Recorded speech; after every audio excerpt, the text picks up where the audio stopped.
নবীজিরে কেমন সম্মান করতে হবে। নবী পাকের একজন দাসী ছিল, যেই দাসীর নাম হলো উম্মে আইমান। উম্মে আইমান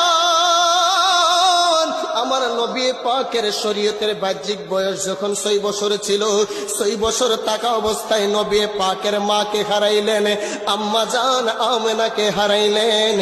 এই দাসী উম্মে আইমান আম্মা জান আমেনারও দাসী ছিলেন। আম্মা জান আমেনা যেদিন রাহমাতুল্লিল আলামিন আমার নবীকে নিয়ে খাজা আব্দুল্লাহর কবরে যাবে, খাজা আব্দুল্লাহর রওজা জিয়ারতে যাবে, নবী আমার ডাক দিয়ে বলে, মা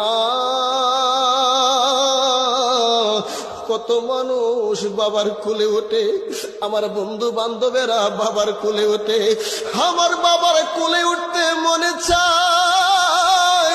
ও মা, আমার বাবার কাছে তুমি আমারে নিয়ে যাও। মা আমেনা কান্দে, মা আমেনা বলতে পারে না, বাবা তোমার বাবা তো শরীয়তে পর্দা করে ফেলছে।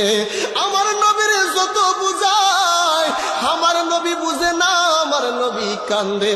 নবী পাক বিকাল বেলায় খেলার মাঠে যায়, সন্ধ্যা যখন হয়ে যায় ছোট ছোট মাসুম বাচ্চাগুলা যখন আমার নবীর সাথে খেলাধুলা করে, ইন দ্য মিন টাইমে এই ছেলেগুলার বাবা আইসা সন্তানদের মুখগুলা এইভাবে ঘামগুলা মুইসা দেয়, সন্তানদের মুখ